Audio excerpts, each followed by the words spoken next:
بسم اللہ الرحمن الرحیم۔ حضور نبی کریم صلی اللہ علیہ وسلم نے ایک مرتبہ صحابہ اکرام سے فرمایا، قرآن میں ایک شخص ہے جس کی شفاعت سے قیامت کے دن قبیلہ ربیعہ اور قبیلہ مصر کی بھیڑ بکریوں کے برابر لوگوں کے گناہ معاف ہوں گے اور وہ جنت میں داخل ہوں گے۔ صحابہ اکرام نے دریافت کیا، یا رسول اللہ صلی اللہ علیہ وآلہ وسلم، وہ شخص کون ہے؟ تو آپ صلی اللہ علیہ وآلہ وسلم نے فرمایا، وہ اویس ہے۔ حضور نبی کریم صلی اللہ علیہ وآلہ وسلم نے صحابہ اکرام سے فرمایا، قیامت کے دن 70,000 ملائک حضرت اویس کرنی کی مانند ان کے ساتھ جنت میں داخل ہوں گے۔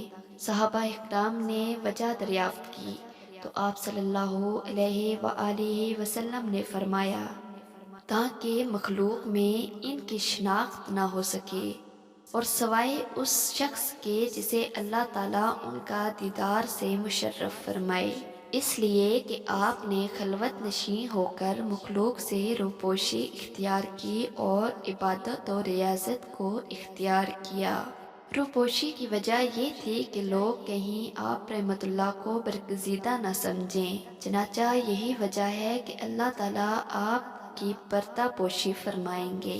ایک مرتبہ صحابہ اکرام نے حضور نبی کریم صلی اللہ علیہ وآلہ وسلم سے حضرت اویس کرنی کا حاضر خدمت نہ ہونے کی وجہ دریافت کی تو آپ نے فرمایا، اویس کرنی بظاہر میری خدمت میں حاضر نہ ہو سکے ہیں، لیکن انہوں نے مجھ سے روحانی فیوز و برکات حاصل کیے ہیں اور وہ میرے روحانی دیدار سے مشرف ہیں۔ پھر فرمایا، ان کا مجھ تک نہ پہنچنے کی دو وجہ ہیں، ایک تو ان پر حال کا غلبہ ہے اور دوسرا ان کی والدہ جو کہ مسلمان ہیں اور ضعیف و نابینا ہیں، ان کی وجہ سے وہ میرے ظاہری دیدار سے محروم ہیں۔ وہ شتر بانی کر کے اپنا اور اپنی والدہ کا پیٹ پالتے ہیں۔ حضور نبی کریم صلی اللہ علیہ وآلہ وسلم نے حضرت عمر فاروق اور حضرت علی مرتضیٰ کو مخاطب کرتے ہوئے فرمایا، تم دونوں ان سے ملو گے، جب تم ان سے ملو تو میرا سلام پہنچانا اور ان کو میرا پیغام دینا کہ وہ میری امت کے لیے دعا کریں۔ صحابہ اکرام نے دریافت کیا، یا رسول اللہ صلی اللہ علیہ وآلہ وسلم، آپ کے پیرہن کا حقدار کون ہے؟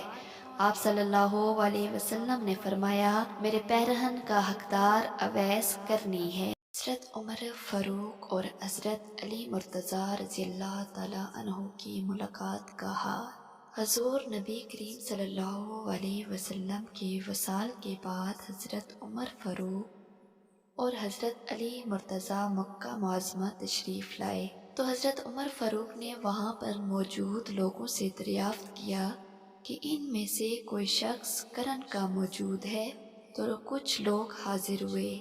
آپ رضی اللہ تعالیٰ عنہ نے ان سے حضرت اویس کرنی رحمت اللہ کے بارے میں دریافت کیا تو انہوں نے انکار کر دیا کہ وہ اس نام کے کسی شخص کو نہیں جانتے۔ البتہ ایک دیوانہ آدمی ایسا ہے جو آبادی سے دور رہتا ہے اور کسی سے نہیں ملتا جلتا۔ لوگ عموماً کھاتے ہیں لیکن وہ نہیں کھاتا، وہ خوشی اور غم کو نہیں جانتا۔ جب لوگ ہنستے ہیں تو وہ روتا ہے اور جب لوگ روتے ہیں تو وہ ہنستا ہے۔ حضرت عمر فاروق کا دور خلافت شروع ہوا تو آپ رضی اللہ تعالیٰ عنہ حضرت علی مرتضیٰ کے ہمراہ کوفہ تشریف لے گئے اور وہاں سے یمن تشریف لے گئے، جہاں کرن پہنچ کر حضرت اویس کرنی کی تلاش شروع کی۔ لوگوں نے بتایا کہ دور عرفہ کی وادی میں ایک دیوانہ اونٹ چرا رہا ہے جس کی غذا خشک روٹی ہے۔ حضرت عمر فاروق اور حضرت علی رضی اللہ تعالیٰ عنہ اس سمت چلے اور حضرت اویس کرنی کے پاس پہنچ گئے۔ حضرت اویس کرنی رحمت اللہ علیہ اس وقت نماز میں مشغول تھے۔ دونوں حضرات ان کی نماز سے فارغ ہونے کا انتظار کرنے لگے۔ جب حضرت اویس کرنی رضی اللہ تعالیٰ عنہ نماز سے فارغ ہوئے تو دونوں حضرات نے سلام عرض کیا اور ان سے نام دریافت کیا۔ حضرت اویس کرنی رحمۃ اللہ علیہ نے فرمایا میرا نام عبداللہ ہے۔ حضرت عمر فاروق رضی اللہ تعالیٰ عنہ نے حقیقی نام دریافت کیا تو فرمایا کہ میرا نام اویس ہے۔ حضرت عمر فاروق رضی اللہ تعالیٰ عنہ نے ہتھیلی دکھانے کی درخواست کی۔ جب حضرت اویس رضی اللہ تعالیٰ عنہ نے اپنا ہاتھ دکھایا تو آپ دونوں حضرات ان کو پہچان گئے اور 10 بوسی کی شہادت حاصل کی۔ حضرت عمر فاروق رضی اللہ تعالیٰ عنہ نے حضور نبی کریم صلی اللہ علیہ وسلم کا سلام پیش کیا اور پیرہن عطا کرتے ہوئے حضور نبی کریم صلی اللہ علیہ وآلہ وسلم کی وصیت سنائی کہ ان کی امت کے لیے دعا فرمائیں۔ حضرت اویس کرنی نے عرض کیا کہ آپ دونوں حضرات اچھی طرح دیکھ بھال لیں کہ شاید وہ کوئی دوسرا فرد ہو جس کے بارے میں حضور نبی کریم صلی اللہ علیہ وآلہ وسلم نے ارشاد فرمایا ہو۔ حضرت عمر فاروق رضی اللہ تعالیٰ عنہ نے فرمایا کہ وہ شخص آپ ہی ہیں اور ہم نے حضور نبی کریم صلی اللہ علیہ وسلم کی بتائی ہوئی نشانی سے شناخت کر لی ہے۔ حضرت اویس کرنی رحمۃ اللہ نے عرض کیا اے عمر فاروق تمہاری دعا تو مجھ سے زیادہ کارگر ثابت ہو سکتی ہے۔ حضرت عمر فاروق رضی اللہ تعالیٰ عنہ نے فرمایا میں تو دعا کرتا ہی رہتا ہوں لیکن آپ رحمۃ اللہ علیہ کو حضور نبی کریم صلی اللہ علیہ وسلم کی وصیت پوری کرنی چاہیے۔ حضرت اویس کرنی رحمۃ اللہ علیہ نے وہ پیرہن پہن لیا اور کچھ فاصلے پر جا کر اللہ تعالیٰ کے حضور دعا کرنا شروع کر دی۔ یا اللہ جب تک تو میری سفارش پر امت محمدی صلی اللہ علیہ وآلہ وسلم کو بخش نہیں دے گا میں حضور نبی کریم صلی اللہ علیہ وسلم کا یہ پیرہن نہیں پہنوں گا۔ غیب سے آواز آئی کہ ہم نے تیری سفارش پر کچھ لوگوں کو بخش دیا ہے۔ حضرت اویس رضی اللہ تعالیٰ عنہ نے عرض کیا نہیں مالک ساری امت کو بخش دے۔ غیب سے دوبارہ آواز آئی کہ ہم نے مزید کچھ اور لوگوں کو بخش دیا ہے۔ الغرض یہ سلسلہ کچھ دیر تک جاری رہا اور آپ اسی طرح دعا میں مشغول رہے۔ جب حضرت عمر فاروق اور حضرت علی مرتضیٰ نے دیکھا کہ اب کافی وقت ہو گیا ہے تو وہ دونوں حضرات آپ رحمۃ اللہ کے سامنے آ گئے۔ آپ رحمۃ اللہ نے کہا آپ دونوں حضرات کیوں آ گئے؟ ابھی تو اللہ ذوالجلال نے قبیلہ ربیہ اور قبیلہ مصر کی بھیڑ بکریوں کے برابر لوگوں کے گناہ معاف کیے ہیں اور میں جب تک پوری امت کو معاف نہ کروا لیتا اس وقت تک دعا سے پیچھے نہ ہٹتا اور یہ پیرہن اس وقت تک نہ پہنتا۔ آپ رحمۃ اللہ کی بات سن کر حضرت عمر فاروق رضی اللہ تعالیٰ عنہ نے حضور نبی کریم صلی اللہ علیہ وسلم کی وہ حدیث بھی سنا دی جس میں آپ صلی اللہ علیہ وسلم نے فرمایا تھا کہ اویس کرنی کی دعا سے قبیلہ ربیہ اور قبیلہ مصر کی بھیڑ بکریوں کے برابر لوگوں کے گناہ معاف ہوں گے۔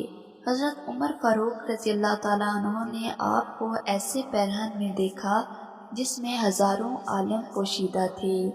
یہ دیکھ کر حضرت عمر فاروق رضی اللہ تعالیٰ عنہ کے دل میں بھی ولایت کی خواہش پیدا ہوئی اور آپ نے فرمایا کوئی شخص ایسا ہے جو مجھ سے خلافت روٹی کے ایک ٹکڑے کے بدلے میں حاصل کر لے۔ حضرت اویس کرنی نے یہ سن کر فرمایا کوئی بیوقوف شخص ہی اسے خرید سکتا ہے۔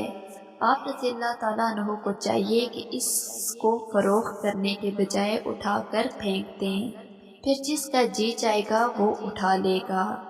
بعد ازاں حضرت اویس کرنی نے حضور نبی کریم صلی اللہ علیہ وسلم کا عطا کیا ہوا پیرہن زیب تن کیا۔ حضرت عمر فاروق رضی اللہ تعالیٰ عنہ نے حاضر خدمت نہ ہونے کی وجہ سے دریافت کی تو حضرت اویس کرنی نے پوچھا آپ دونوں حضرات حضور نبی کریم صلی اللہ علیہ وسلم کی زیارت باسعادت اور صحبت سے مشرف ہوئے ہیں، کیا آپ مجھے یہ بتا سکتے ہیں کہ نبی کریم صلی اللہ علیہ وسلم کے ابرو کشادہ تھے یا گھنے؟ آپ رحمۃ اللہ کے اس سوال کا جواب دینے سے حضرت عمر فاروق اور حضرت علی مرتضیٰ قاصر رہے۔ حضرت اویس کرنی نے کہا کہ آپ دونوں حضرات تو حضور نبی کریم صلی اللہ علیہ وسلم کے دوستوں میں سے ہیں، اور آپ دونوں حضرات حضور نبی کریم صلی اللہ علیہ وسلم کے ہمراہ جنگ احد میں بھی شریک ہوئے تھے۔ کیا آپ بتا سکتے ہیں کہ جنگ احد میں حضور نبی کریم صلی اللہ علیہ وسلم کے کون سے دانت مبارک شہید ہوئے تھے؟ یہ کہہ کر آپ نے اپنے تمام ٹوٹے ہوئے دانت دکھا کر کہا کہ میں نے اپنا ایک ایک کر کے دانت اس خیال سے توڑ دیا کہ نہ جانے کون سا دانت مبارک شہید ہوگا۔ جب میں نے اپنے سارے دانت توڑ ڈالے تو مجھے سکون قلبی حاصل ہوا۔ حضرت اویس کرنی رحمۃ اللہ کی بات سن کر دونوں حضرات پر رقت طاری ہو گئی۔ حضرت اویس کرنی کی اس بات سے انہیں اندازہ ہو گیا کہ ادب کا حق یہی ہے جو کہ حضرت اویس کرنی نے اگرچہ بارگاہ رسالت مآب صلی اللہ علیہ وآلہ وسلم میں حاضر ہو کر ادا نہیں کیا، بلکہ اتباع رسول میں ادا کیا ہے، جس کا درس وہ ساری دنیا کو دے رہے تھے۔ حضرت عمر فاروق نے حضرت اویس کرنی سے دعا کے لیے درخواست کی تو حضرت اویس کرنی نے فرمایا، میں جب نماز میں اتحیات پڑھتا ہوں تو اس کے بعد دعا پڑھتا ہوں کہ اے اللہ تمام مومن مردوں اور عورتوں کو بخش دے، اور اگر تم ایمان کے ساتھ اس دنیا سے رخصت ہوئے تو تمہیں کامیابی ملے گی، اور اگر تم ایمان کے ساتھ رخصت نہ ہوئے تو میری دعا بے فائدہ ہوگی۔ حضرت عمر رضی اللہ تعالیٰ عنہ نے آپ سے وصیت کی درخواست کی تو آپ نے فرمایا، اے عمر، اگر تم خدا شناس ہو تو اس سے زیادہ بہترین وصیت کوئی نہیں کہ تم خدا کے سوا کسی دوسرے کو نہ پہچانو۔ پھر آپ رحمۃ اللہ نے حضرت عمر رضی اللہ تعالیٰ عنہ سے دریافت کیا، اے عمر، کیا اللہ تم کو پہچانتا ہے؟ حضرت عمر نے اس بات میں نفی میں سر ہلا دیا۔ حضرت اویس کرنی نے فرمایا، بس اللہ کے سوا تمہیں کوئی نہ پہچانے یہی تمہارے لیے بہتر ہے۔ حضرت عمر فاروق نے آپ سے کچھ دیر قیام کی درخواست کی تاکہ وہ آپ کی خدمت میں کچھ پیش کر سکیں۔ آپ نے جیب سے 2 درہم نکال کر دکھائے اور کہا، یہ میرا اونٹ چرانے کا معاوضہ ہے۔ اگر آپ حضرات یہ ضمانت دیتے ہیں کہ ان کو خرچ کرنے سے قبل مجھے موت نہیں آئے گی تو آپ مجھے عنایت فرمائیں گے، میں وہ قبول کر لوں گا، ورنہ یہ 2 درہم میرے لیے کافی ہیں۔ کچھ دیر تک حضرت اویس کرنی حضرت عمر فاروق حضرت علی مرتضیٰ سے اسی طرح باتیں کرتے رہے اور حضور نبی کریم صلی اللہ علیہ وسلم کی سیرت و اقوال زیر موضوع لاتے رہے۔ اس کے بعد حضرت اویس کرنی نے فرمایا، آپ دونوں حضرات نے یہاں پہنچنے تک میری وجہ سے جو تکلیف و زحمت فرمائی اس کے لیے میں معافی چاہتا ہوں۔ اب آپ دونوں حضرات یہاں سے تشریف لے جائیں، کیونکہ قیامت کا دن نزدیک ہے اور مجھے آخرت کی فکر ہے۔ قیامت کے دن ہمیں ایسا دیدار نصیب ہوگا جو کبھی منقطع نہ ہوگا۔ اب میں قیامت کا راستہ بنانے اور اسے صاف کرنے میں مشغول ہوں۔